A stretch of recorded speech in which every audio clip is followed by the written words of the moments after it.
From the death of a certain character in The Last of Us 2, to Call of Duty, Modern Warfare, No Russians missions, the history of video games are filled with shocking moments.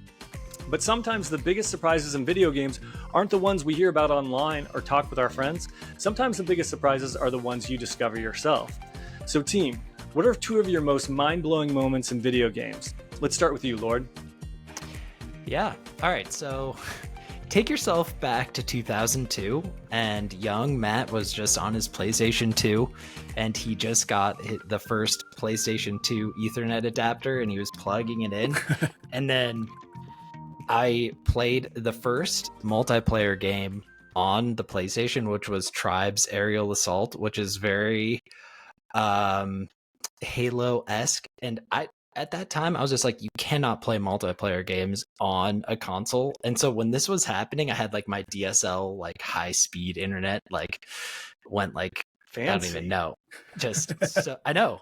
I couldn't believe it. Like my family's like laggards and we had DSL. It was like so strange. And we were playing Tribes Aerial Assault. I think you could play split screen. It was just so, like, in my mind back then, my jaw was to the floor. It was so cool. I just watched some old footage of it and I was like, this game was so ahead of its time. It's crazy. Jetpacking around, jumping, awesome times. Take me back to 2002. I know your first online experience. There's nothing like it. That's awesome. It really was amazing.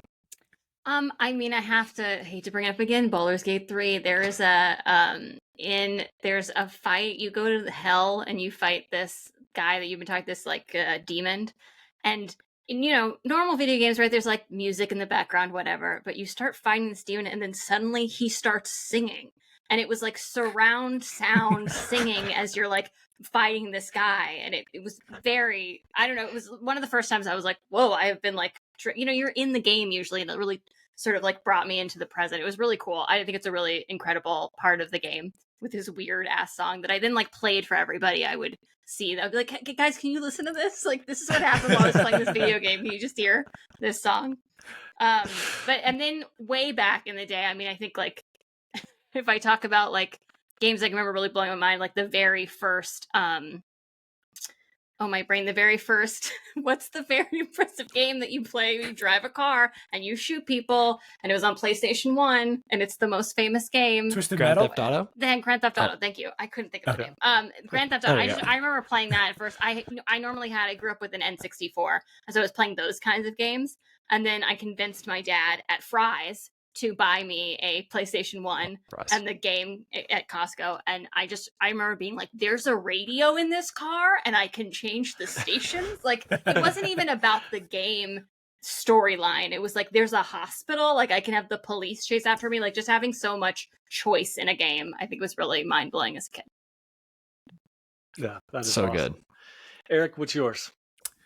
Or one of yours? I would say I'm going to use Control as one of those games. I love the game. And I remember having this moment when, because the game it's like a kind of a shooter, but it's a mystery and you're getting these powers.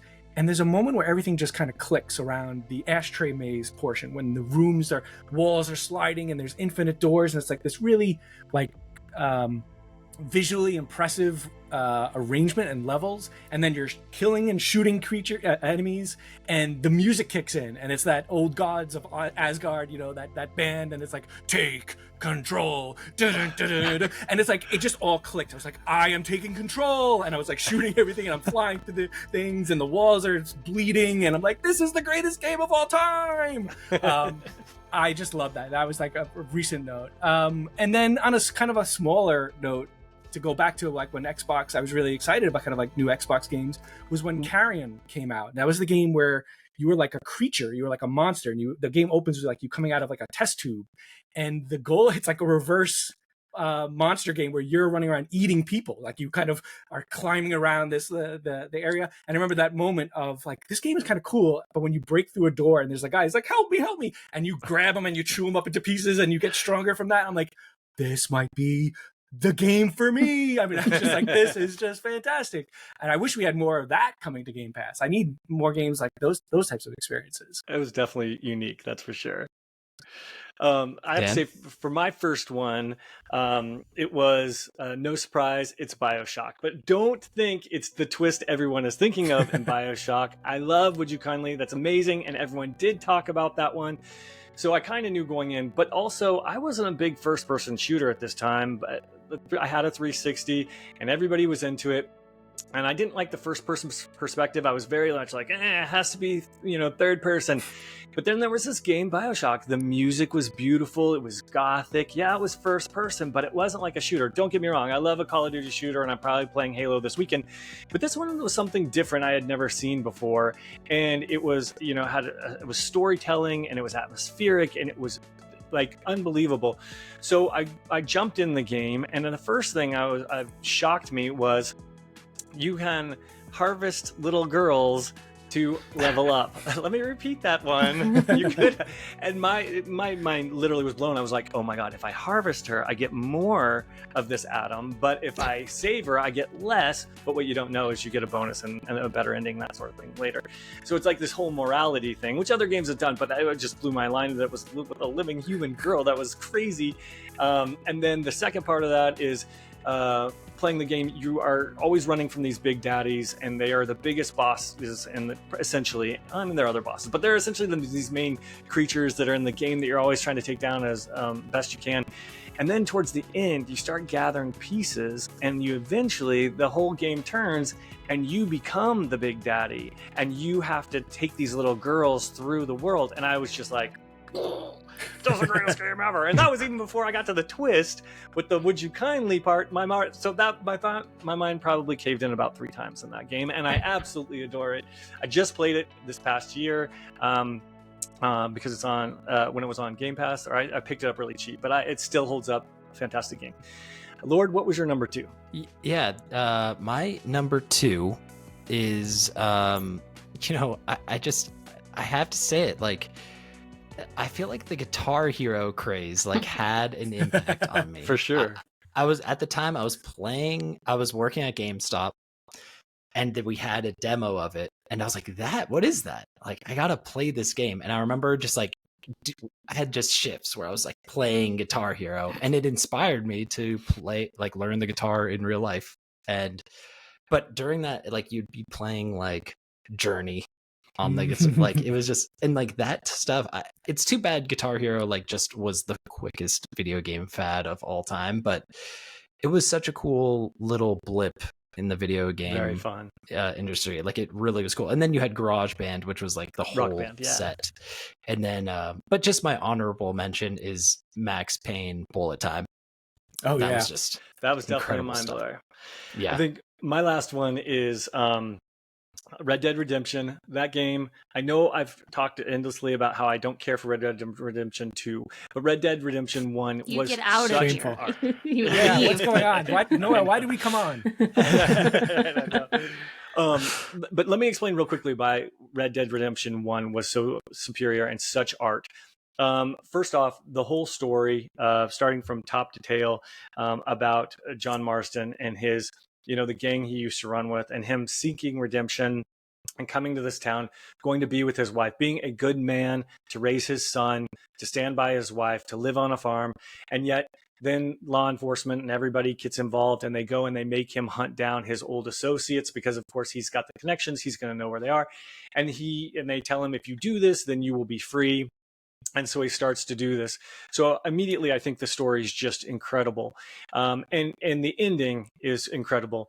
But what blew my mind was one teeny tiny mission that I thought was the coolest thing that probably most people might not have noticed. And so I wanted to call it out, because for me, it's truly special.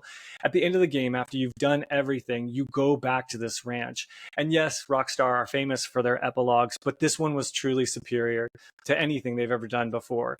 You get the opportunity to be a good man, to stand by your wife, to raise your child. And the game and your wife, Sarah, and everybody else continually ask you, you have lived a life of chaos. You have been crazy and wild. Can you actually be calm? Can you actually be a good man and do the right thing and be a good husband and be a good father? They continually ask that of John. But what turns out is they're actually asking it of you and the player. The moment is a couple missions after you're back on the homestead, you are with your son and you are herding sheep. You go across a field because you need to get all the sheep and you need to bring them back. A pretty mundane, boring mission for such an exciting game. But right through the middle of this, a train comes through and it's being robbed. And there are guys shooting their guns and it's really exciting. And you've been on train robberies before. You know how this works. You can totally do it. But do you? Because that's exactly what the game is asking you in that moment. Do you take that opportunity to jump back into that old crazy lifestyle? Or do you stay with your son and show him what a good man does? And do you finish herding those sheep and you go back to your wife without causing any problems? That's the mission. Although it doesn't explicitly state it at all, it just puts it out there. And as a player, you have to decide yourself. And that blew my mind. And what did you choose? He was a good man. Robbed the train. No, I did not. I did not. Well, I was curious. I was like, if I don't rob this train, will the game fail me? Is this an optional thing? So I didn't do it. Was there an achievement tied to it? Because that really would guide the decision. Yeah, that's the real question. That's the so just the concept of that mission and how deep that was on a metaphorical level. I was like, oh my God, video games are art. This is incredible. You can't do this with TV. It doesn't touch you in the same way, and you're not as involved. And so I was like, whew, hook, line, and sinker sold on that game. That was incredible.